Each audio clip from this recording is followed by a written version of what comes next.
Hello, white people. I was pretty lazy this morning and didn't climb my butt out of bed until after 8 o'clock. And I asked the dog, "You want to go outside and go to the bathroom?" And I open up the door and I let him out and I look up and they've already started spraying the skies. Oh, damn.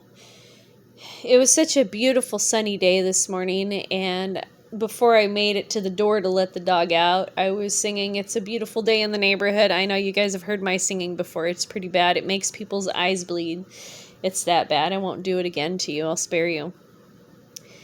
And so I knew that that haze was gonna cover the sky. And a few hours later, of course, now that I'm recording this, the sky is covered in that disgusting haze, and it's blocking out the sun. Depressing. So it just ruined my day. Well, it didn't really ruin my day, but not appealing. And then I looked down and I thought I'd take a picture of it here, and this picture doesn't really do it justice. There's frost on the ground, and it looked like somebody had sprinkled tinsel all over it. And anytime you think of tinsel, you always get like this nostalgic feeling, and it reminds me when I was a kid, and back in the 70s, and my mom decided one year that she was going to cover the Christmas tree in tinsel, and oh, she was heavy-handed, let me tell you. All you could see was tinsel. There, you couldn't see the ornaments, you couldn't see anything else. It was pretty bad. And at the end of Christmas and everything, we take all our stuff down, and we had to take all that tinsel off the tree. So my mom decided after that we were going to have tinsel-free Christmases. It's too much of a headache to clean up. And given that Mom had little kids in the house, you don't want to make any more work for yourself than you have to. And then I started thinking about my dad, and I will never be able to have another Christmas with him, which is just depressing. And my dad was 83 when he passed away, and for those who are new to the channel, my dad passed away the Saturday before Thanksgiving. So what did I do for Thanksgiving? I spent Thanksgiving with just a couple of people, and I'm really not even I'm not going to spend Christmas with most of my family, so I'm just going to stay here in Ohio and share a meal with a couple of people, and that's about it. I did get invited to a party, so I'm going to go to that, but I'm just not really in the Christmas spirit, and I talked to other people in my family, and they're not really into it either. It's just been such a hard year, Mom getting that cancer diagnosis back in June, and then Dad passing away, and thinking that Mom's going to pass away, and it's just a lot. So I'm just going to take it easy, and I never really take it easy. I like to do everything to the best of my ability, and I like to do it kind of extreme too. Well, not so much now that I'm in my 50s, but I used to be a super overachiever and always do everything that I thought was pretty cool. It's like, no, I'm not going to keep up with the Joneses. I'm going to exceed the Joneses.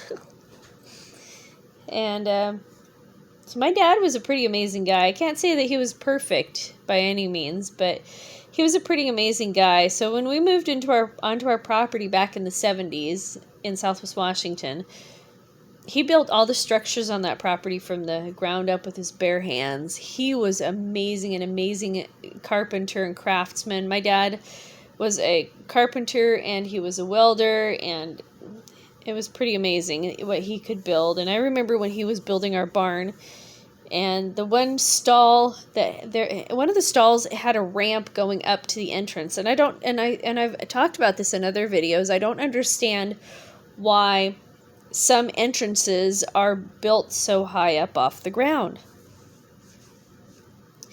And so he built the ramp, and he did, how some structures have just one layer of flooring? I think he did 2 layers of flooring for this, and the first layer that went down, he used scrap wood, and it looked like a patchwork quilt. And then he put the second layer of wood on there, of boards or beams or whatever. I'm not a carpenter, so I don't know what anything's called. Probably 2x4s. But let's see, I haven't seen that barn in about 10 years, but it was still there. And so let's see, how many years was that? That was like 40 years. Almost 35 years. It was in good shape. And what else did he build? He built chicken coops. He built me a playhouse. He built me a one heck of a badass playhouse. Let me tell you. You see that shed in the corner there? My playhouse was 100 times sturdier than that shed. My playhouse had wood shingles on it. It didn't just have wood shingles on the roof. It had wood shingles on for siding, and it had windows. It didn't have glass in the windows, but it had finished frames. I mean, my dad really he was very detailed when he built stuff. So I was very blessed. And then he'd always say something funny. He would make these offhanded comments, and it just would always come across as hilarious.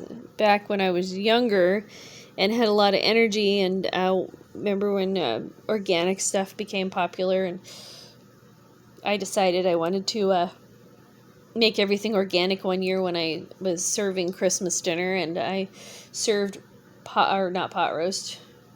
God forbid I did not serve pot roast. I served prime rib,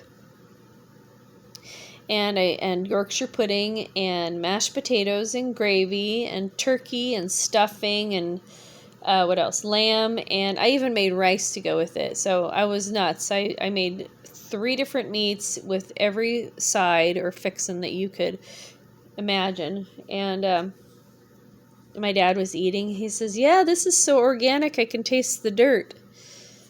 So I thought that was pretty funny when he said that. And he said that years ago, gosh, probably 15 years ago. And we still laugh about that. And that was like the most significant thing that he said that I thought was pretty funny. He said some other things that, of course, escape me while I'm recording this. So I'm just so sad. I can't spend any more Christmases with my dad. And I didn't spend Christmas, I don't know how many, 5 or 6 Christmases. The last 5 or 6 Christmases I haven't seen my dad. We used to spend every Christmas Eve with my dad. And so my parents got divorced when I was 24 years old. I know. It's weird. And then my parents, they decide where we're going to go. See, I don't get to make these decisions, even though I'm in my 20s and I'm an adult and I live on my own and I have a family. They make the decision for me on where I'm going to be for the holidays. And so for Christmas Eve after work, go to Dad's house, and there'd be this massive tree that would go to the ceiling and presents that would take up half the room. My dad had a really big house. And then my dad's wife, she's not my stepmother, she's my dad's wife, and that was his wife that was with him when he passed away. And I don't like her. She's just, I don't know. There's something wrong with her between the ears. Her family seemed like they were semi-normal people. She's not. But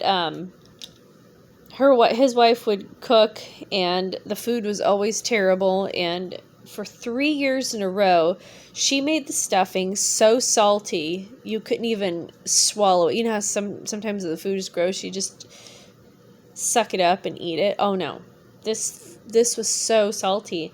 And then finally somebody said to her that it was really salty, and she goes, "Well, why didn't you tell me?" I'm like, why weren't you tasting your own cooking? I taste my own cooking.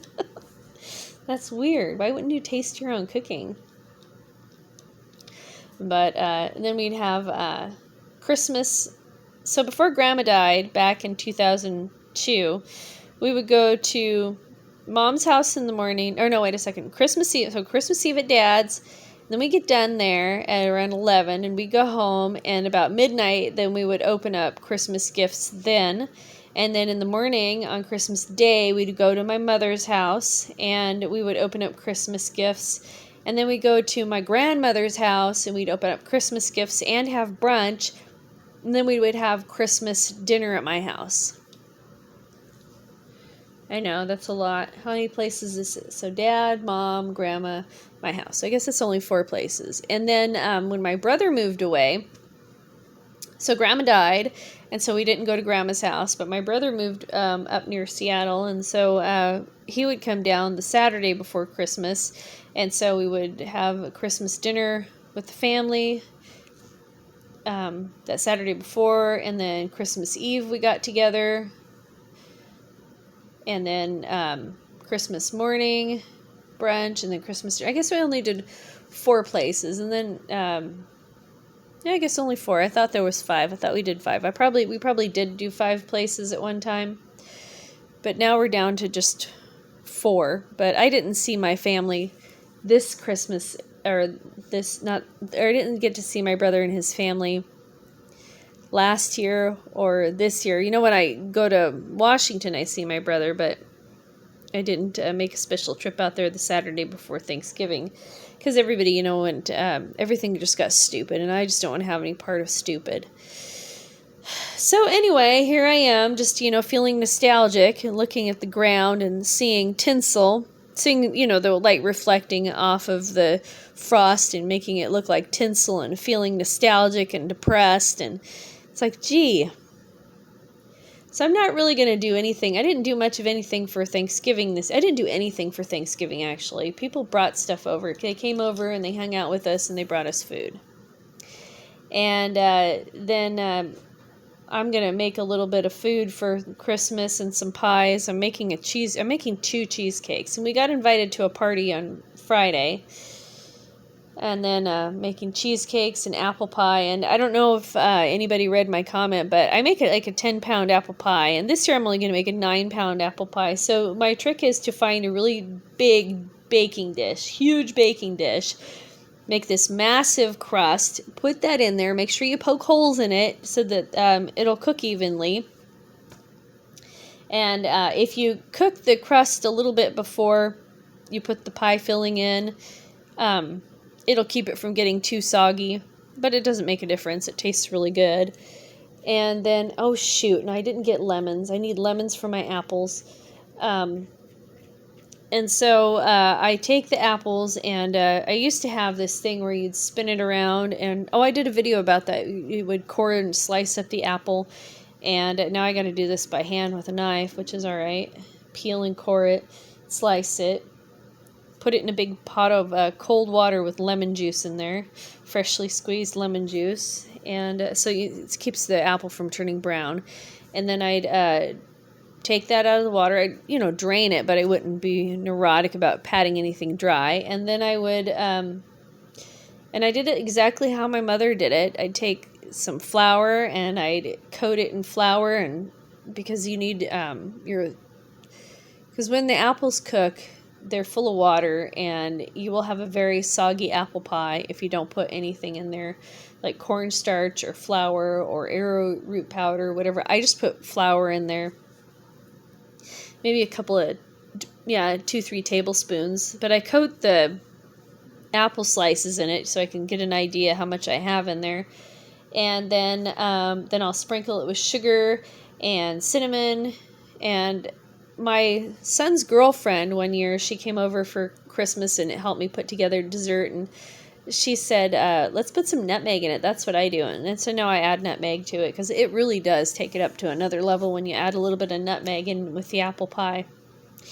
And then I roll out another pie crust. And okay, so I got the crust in there. Then I fill it full of 10 pounds of apples. And then I put this massive crust on top. And I make sure I poke holes in there so the air will escape, the steam will escape. And I bake it. What do I bake it at? I think I bake it at 325, because if you bake it too high, then it'll burn on the edges. So I bake it for over an hour, 325, and it's done when the pie crust is light brown and you can see the filling bubbling out of there.